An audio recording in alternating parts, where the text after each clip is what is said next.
Hi. ഇന്ന് രാവിലത്തെ കുറച്ച് വിശേഷങ്ങളുണ്ടല്ലോ. രാവിലെ മീൻകാരൻ വന്നിട്ടുണ്ടായിരുന്നു. ചെമ്മീനാണ്. അപ്പോൾ അത് ഒരു അരക്കിലോ വാങ്ങി. അത് അരക്കിലോ മതി, കാരണം പിന്നെ നാളെ വാങ്ങണ്ടേ. അപ്പം ദിവസം മീൻ വാങ്ങുന്നതുകൊണ്ട് കുറേശ്ശേ വാങ്ങുള്ളൂ. അരക്കിലോ ചെമ്മീൻ വാങ്ങി. അതിന് കറി വെക്കണം. കുട്ടികളൊക്കെ സ്കൂളിലേക്ക് പോയിട്ടോ. അവർക്കിന്ന് എക്സാം ഉണ്ട്. അത് കഴിഞ്ഞിട്ട് സ്കൂളിൽ ക്രിസ്മസ് സെലിബ്രേഷൻ ഉണ്ട്. അപ്പോൾ ഇന്നലെ ഇതുപോലെ രാത്രിയിൽ ഇന്ന് ക്രിസ്മസ് സെലിബ്രേഷൻ ആയ കാരണം സ്റ്റാർ ഉണ്ടാക്കാനും കുറച്ച് ക്രാഫ്റ്റ് വർക്കിനൊക്കെ അവർ ഇരുന്നിരുന്നു. അപ്പോൾ അതുകൊണ്ട് ആകെ പേപ്പറും കാര്യങ്ങളൊക്കെ ആയിട്ട് ആകെ വെട്ടിക്കൂട്ടി ആകെ നാശകോശമാക്കി വെച്ചിരിക്കുകയാണ്. കാരണം പിന്നെ രാത്രിയിലാണ് അതൊക്കെ കഴിഞ്ഞ് പിന്നെ അപ്പം ഞാൻ അതിൻ്റെ മുകളിൽ നിൽക്കും ചെയ്തില്ല. ഇനിയിപ്പോൾ രാവിലെ എന്തായാലും വൃത്തിയാക്കണം. ഇത് സ്ഥിരം പണിയാണ്. രാവിലെ നമ്മൾ എണീക്കുക, വൃത്തിയാക്കുക, പിന്നെ കുറച്ച് കഴിഞ്ഞ് അവർ വരുമ്പോഴത്തേക്ക് വീണ്ടും അതുപോലെ അലങ്കോലാക്കും. പിന്നെ അത് വീണ്ടും ശരിയാക്കുക. അപ്പോൾ അതൊക്കെ തന്നെയാണ് സ്ഥിരം നമ്മൾ ഇങ്ങനെ ചെയ്തുകൊണ്ടിരിക്കുന്ന പണി. അപ്പോൾ അതുകൊണ്ട് തന്നെ സ്റ്റാറൊക്കെ ഉണ്ടാക്കിയിട്ട് അവർ കൊണ്ടുപോയിട്ടുണ്ടായിരുന്നു. പിന്നെ ഞാൻ 2 ക്രിസ്മസ് സ്റ്റാർ വാങ്ങിച്ചു കൊടുക്കുകയും ചെയ്തു, ചെറുത്. പിന്നെ ക്രിസ്മസ് തൊപ്പി വേണമെന്ന് പറഞ്ഞു, അത് വാങ്ങിച്ചു കൊടുത്തു.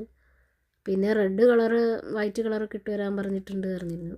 അപ്പോൾ അത് അവരുടെ കയ്യിലുള്ള ഡ്രസ്സ് തന്നെ. ഒരാളുടെ കയ്യിൽ റെഡ് ഉണ്ട്, ഒരാളുടെ കയ്യിൽ വൈറ്റും ഉണ്ട്. അപ്പോൾ അതിട്ടിട്ട് അഡ്ജസ്റ്റ് ചെയ്ത് പോയി. ഇന്നലെ ഭയങ്കര ബഹളമൊക്കെ ഇരുന്നത് വാങ്ങിച്ചു തരണമെന്ന് പറഞ്ഞിട്ട് പിന്നെ അങ്ങനെ അഡ്ജസ്റ്റ് ചെയ്ത് പോയി.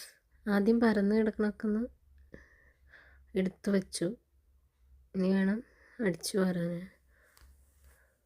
ഭയങ്കര ഒരു ദേഷ്യം പിടിക്കുന്ന പണിയാണ് ഈ പരന്ന് കിടക്കുന്നത് എടുത്ത് വയ്ക്കുക. അത് പിന്നെ വീണ്ടും അതുപോലെ വീണ്ടും അവർ വരുമ്പോൾ പരത്തുന്നത് കാണുന്നതിലേറെ ദേഷ്യമുള്ള കാര്യം. അപ്പോൾ ഇന്നലെ ഗ്യാസ് വന്നിരുന്നു കേട്ടോ. അപ്പോൾ ഗ്യാസ് നിറച്ച കുറ്റി ഞാൻ അവിടെ തന്നെ വെച്ചു. പെട്ടെന്ന് അവിടെ നിന്ന് എടുത്ത് ഇങ്ങോട്ട് വെച്ചു. ഇനി അത് അടുക്കളയ്ക്ക് കൊണ്ടുപോയി വെക്കണം.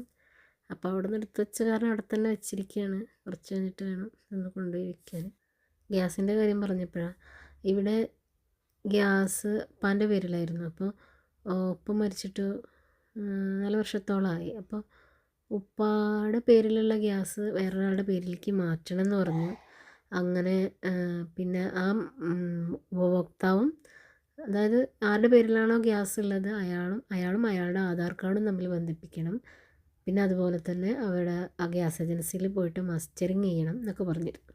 അപ്പോൾ ഉപ്പാൻ്റെ പേരിലായിരുന്നു ഗ്യാസ്. അപ്പോൾ ഉപ്പ മരണപ്പെട്ടു പോയി. അപ്പോൾ ഇനിയിപ്പോൾ എന്താ ചെയ്യുകയെന്ന് ചോദിച്ചപ്പോൾ അത് ഏറ്റവും അടുത്ത ആളുടെ പേരിലേക്ക് മാറ്റാമെന്ന് പറഞ്ഞു. അങ്ങനെ അത് ഉമ്മാൻ്റെ പേരിലേക്ക് മാറ്റാമെന്ന് വിചാരിച്ചു. പക്ഷെ ഉമ്മ എന്ന് പറയുമ്പം കുറച്ച് മാനസികമായിട്ട് ബുദ്ധിമുട്ടുള്ള ഒരാളാണ്. പിന്നെ നടക്കാനും ബുദ്ധിമുട്ടുള്ള ഒരാളാണ്. അപ്പോൾ എന്നാൽ വേറെ ആരുടെയെങ്കിലും പേരിലേക്ക് മാറ്റട്ടെ, ഇന്ന് മകൻ്റെ പേരിലേക്ക് മാറ്റട്ടെ എന്ന് ചോദിച്ചപ്പോൾ പറഞ്ഞു മറ്റ് മക്കളുടെ സമ്മതം വേണമെന്ന് പറഞ്ഞു. അതായത് എത്ര മക്കളുണ്ടോ ആ മക്കളൊക്കെ ഇവിടെ സമ്മതം എഴുതി ഗ്യാസ് ഒരു ഉപഭോക്താവിൻ്റെ പേരിൽ നിന്ന് അയാൾ മരണപ്പെട്ടപ്പോൾ വേറെ ആളുടെ പേരിലേക്ക് മാറ്റാൻ ഗ്യാസ് ഏജൻസി പറഞ്ഞൊരു ഇതാണ് പറയുന്നത്. അതായത് മറ്റു മക്കളുടെ സമ്മതം വേണം. അവരൊക്കെ സമ്മതമാണെന്ന് അവരുടെ ആധാർ കാർഡിൽ എഴുതിയിട്ട് അവരുടെ ആധാർ കാർഡിൽ സൈൻ ചെയ്തിട്ട് കൊണ്ടുവന്ന് തരികയാണെങ്കിൽ മകൻ്റെ പേരിലേക്ക് മാറ്റാമെന്ന് പറയും. അപ്പോൾ അങ്ങനെയാണ് പറഞ്ഞത്. അപ്പോൾ പിന്നെ ഉമ്മക്ക് കുറച്ച് വയ്ക്കുന്നൊരു സമയമായപ്പോൾ ഉമ്മാനായിട്ട് പോയിട്ട് പിന്നെ ഉമ്മയുടെ പേരിലേക്ക് മാറ്റി. എന്നിട്ടാണ് പിന്നെ ഗ്യാസ് ഉമ്മയുടെ പേരിൽ മാറ്റി മസ്റ്ററിങ് നടത്തുകയൊക്കെ ചെയ്തിട്ടാണ് പിന്നെ ഒരു 2-3 പ്രാവശ്യം ഗ്യാസ് മുടങ്ങിയിട്ട് പിന്നെ കിട്ടിയത്. അങ്ങനെയൊക്കെ ഉണ്ടായി. അപ്പോൾ എന്താന്ന് പറഞ്ഞാൽ ഓരോ ദിവസവും ഓരോ കാര്യങ്ങളും പലതും പല പ്രശ്നങ്ങളായിട്ട് വരികയാണ്. അത് ഇപ്പോൾ ഇതാ ഈ SIRൻ്റെ കാര്യം. SIRന് നമ്മളെ എല്ലാവരും പേടിച്ചൊരു കാര്യമാണ്. എല്ലാവരും അങ്ങോട്ട് ഓടുന്നു ഇങ്ങോട്ട് ഓടുന്നു. പിന്നെ പേപ്പർ സൈൻ ചെയ്യുന്നു, പേപ്പർ ശരിയാക്കുന്നു, പലയിടത്തും ആളുകളത് ശരിയാക്കി എഴുതി കൊടുക്കാനിരിക്കുന്നു. അങ്ങനെയൊക്കെ പേടിച്ച് അതിൽ പെടൂലേ എന്നൊക്കെ പേടിച്ച് അങ്ങനെ എഴുതി കൊടുത്തപ്പോൾ അതിൻ്റെ ഇത് വന്നപ്പോൾ, അതായത് അതിൻ്റെ ആ പോർട്ടൽ വന്നപ്പോൾ അതിൽ ഒരുവിധം എല്ലാ ആളുകളും ഉൾപ്പെട്ടിട്ടുണ്ട്. പിന്നെ ഉൾപ്പെടാതെ പോയത് മരണപ്പെട്ടു പോയവരും ഈ പേപ്പർ ശരിക്ക് കൊടുക്കാത്തവരും പിന്നെ ഗൾഫിലുള്ള ആളുകളൊക്കെയാണ്. ഗൾഫിലുള്ള അധികം ആളുകളൊക്കെയാണ് ഇതിൽ പെടാതെ പോയത്. പക്ഷേ ആ സമയത്തൊക്കെ നമ്മളെന്ത് ചെയ്തു, കുറേ ആളുകൾ അറിയാത്ത ആളുകളുണ്ടാവും. അവർ ആകെ ടെൻഷൻ അടിച്ചു. അത് പ്രോപ്പറായിട്ട് അതിൻ്റെ ഒരു എന്താ പറയുക, അത് എങ്ങനെയാണ് എന്നുള്ളതിൻ്റെ ഒരു ഇത് ആളുകളിലേക്ക് എത്താത്തതിൻ്റെ ഒരു പ്രശ്നമാണെന്ന് തോന്നുന്നു. ഇപ്പോൾ ഇതിൻ്റെ ഈ വെബ്സൈറ്റിൽ നോക്കുമ്പോൾ ഒരുവിധം എല്ലാ ആളുകളും എന്താണ് അതിൽ ഉൾപ്പെട്ടിട്ടുണ്ട്. അപ്പോൾ ഇനിയിപ്പോൾ അതുപോലെ വേറൊരു കാര്യം പറയുന്നത് എന്താണെന്ന് വെച്ചാൽ, ജനന സർട്ടിഫിക്കറ്റ്, ബർത്ത് സർട്ടിഫിക്കറ്റ് എല്ലാവർക്കും എടുത്ത് വെക്കുന്നത് നല്ലതാണ് എന്നാണ് പറയുന്നത്. അതായത് ഇപ്പോൾ ഒരു 95-ന് ശേഷമുള്ളവർക്കോ അല്ലെങ്കിൽ ഒരു 2005-ന് ശേഷം ജനിച്ചവർക്ക് എന്തായാലും ബർത്ത് സർട്ടിഫിക്കറ്റ് ഉണ്ടാവും.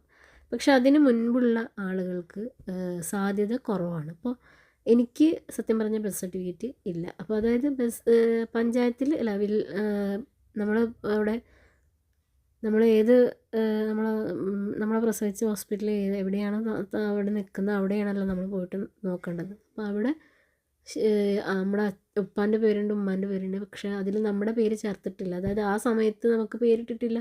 ഇപ്പം നമ്മൾ ഒരു കുട്ടി പ്രസവിച്ചിട്ട് വരുമ്പോൾ അത് ഹോസ്പിറ്റലിൽ തന്നെ പേര് നമ്മൾ കണ്ടുവച്ചിട്ട് പോവുകയാണ്. എന്നിട്ട് അവിടെ നിന്ന് തന്നെ ഇട്ടിട്ട് പിന്നെ അവിടെ തന്നെ എഴുതി കൊടുത്തിട്ട് നമ്മൾ പോരുകയാണ്. അപ്പോൾ അവിടെ ആ കുട്ടിയുടെ പേരുണ്ടാവും. പിന്നെ അതിന് വല്ല സ്പെല്ലിംഗ് മിസ്റ്റേക്കോ എന്തെങ്കിലും കറക്ഷൻ്റെ ആവശ്യം ഉണ്ടെങ്കിൽ മാത്രം നമ്മളവിടെ പോയി ചെയ്ത് ശരിയാക്കിയാൽ മതി. പക്ഷെ അന്നെന്ന് പറയുമ്പോൾ അങ്ങനെയല്ല. അപ്പോൾ അന്ന് പേരിട്ടിട്ടുണ്ടായിരുന്നില്ല. പിന്നീട് ഈ പേര് ഇടാൻ വേണ്ടിയിട്ട് പിന്നെ നമ്മൾ പോവുകയും ചെയ്തില്ല. അതായത് നമുക്ക് ബർത്ത് സർട്ടിഫിക്കറ്റിൻ്റെ ഒരു ആവശ്യം ഒരു ഘട്ടത്തിലും വന്നിട്ടില്ല. പിന്നെ വരുന്ന ഒരു അവസരം എന്ന് പറയുമ്പോൾ പാസ്പോർട്ട് എടുക്കുന്ന ഒരു അവസരം. ആ അവസരത്തിലാകുമ്പോൾ വേറെ കുറേ രേഖകളുള്ള കാരണം ഈ ബർത്ത് സർട്ടിഫിക്കറ്റ് അവിടെ ചോദിച്ചിട്ടില്ല. അങ്ങനെ നമ്മൾ അത് അവിടെ പോസ് ചെയ്ത് വെച്ചിരിക്കുകയായിരുന്നു. പക്ഷേ ഇപ്പോൾ വീണ്ടും വരുന്നൊരു വിവരം എന്ന് പറയുന്നത് ബർത്ത് സർട്ടിഫിക്കറ്റ്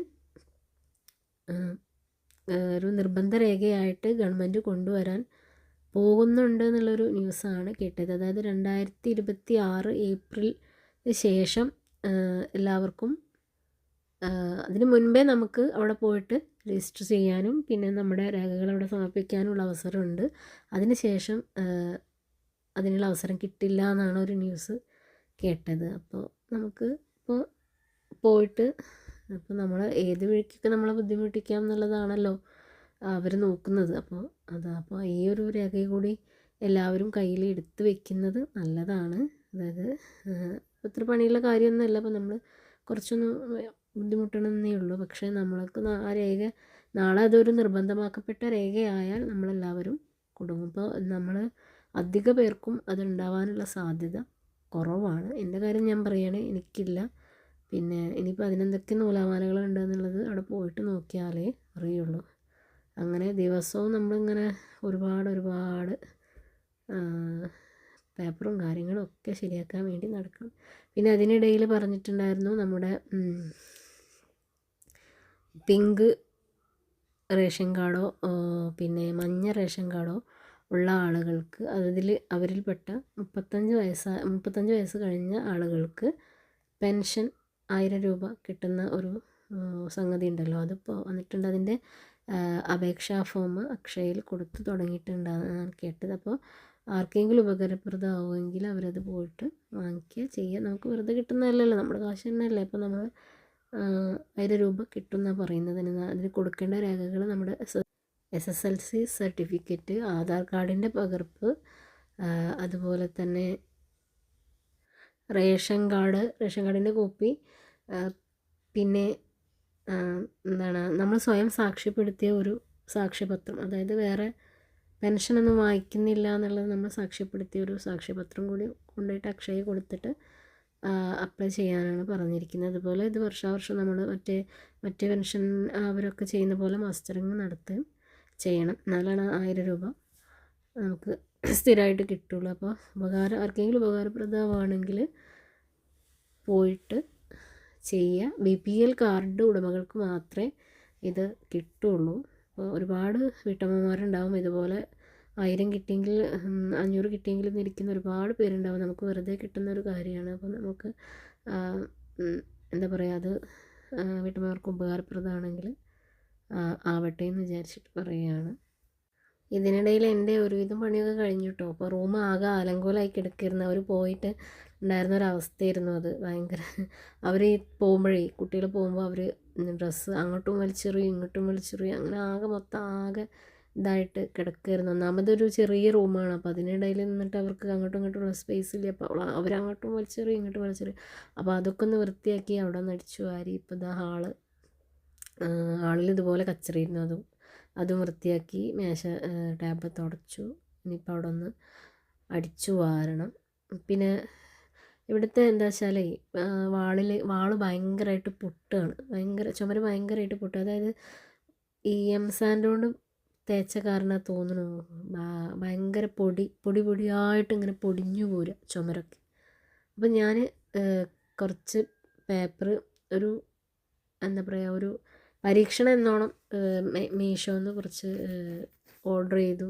ഈ വാൾപേപ്പർ ഓർഡർ ചെയ്തു. അത് കുറേശ്ശെ ഒട്ടിച്ചു വെച്ചു. പക്ഷെ അതുകൊണ്ടൊരു ഗുണമില്ല. കാരണം എന്താ വെച്ചാൽ അടിയിൽ സിമെൻറ്റൊക്കെ ഇങ്ങനെ പൊളിഞ്ഞു പോരുന്ന കാരണം ഈ നന്നായിട്ട് ലീക്കുണ്ട് വെള്ളത്തിൻ്റെ. പിന്നെ ബാത്റൂമൊന്നും ആദ്യമൊന്നും വാട്ടർ പ്രൂഫ് ചെയ്തിട്ടില്ലല്ലോ. അപ്പോൾ അതുകൊണ്ട് തന്നെ ബാത്റൂമിൻ്റെ ചുമരുകളൊക്കെ ഭയങ്കരമായിട്ട് ഇങ്ങനെ അടർന്നു പോരുന്ന പോലെ, പെയിൻറ്റൊക്കെ ഇങ്ങനെ പൊള്ളച്ച് പോരുന്ന പോലെയാണ്. അപ്പോൾ ആ ഭാഗത്തൊക്കെ ഞാൻ കുറച്ച് വാൾപേപ്പർ ഒട്ടിച്ചു. പക്ഷേ അത് വീണ്ടും വാൾപേപ്പർ തന്നെ ഇങ്ങോട്ട് പറഞ്ഞു പോരുകയാണ്.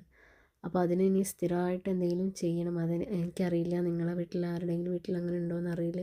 അങ്ങനെ ആകുമ്പോൾ അതെന്താ ചെയ്യുക, അത് വീണ്ടും പൊളിച്ചിട്ട് തേക്കുകയാണോ അതോ പൊട്ടിയടിച്ചുകൊണ്ട് കാര്യം ഉണ്ടാവില്ല. കാരണം പൊട്ടിയടിച്ചാലും ഇത് ഈ നനവ് ചെന്നിട്ട് വീണ്ടും അതിങ്ങനെ പൊളിഞ്ഞു പോരുകയാണ്. അപ്പോൾ ഒരു വട്ടം പൊട്ടി അടിച്ചതാണ്, പക്ഷെ ആ പൊട്ടിയൊക്കെ കൂടി ഇങ്ങനെ പൊളിഞ്ഞു പോരുകയാണ്. ഇനിയിപ്പോൾ അവിടെ എന്തെങ്കിലും വാൾ ഡെക്കർ ചെയ്യേണ്ടി വരും. അപ്പോൾ ഇതൊക്കെയാണ് ഇന്നത്തെ വിശേഷങ്ങൾ. ഇത് ഒരു രാവിലത്തെ കുറച്ച് സമയത്തുണ്ടായ കാര്യങ്ങളാണ് നിങ്ങളിലേക്ക് എത്തിച്ചത്. Thank you.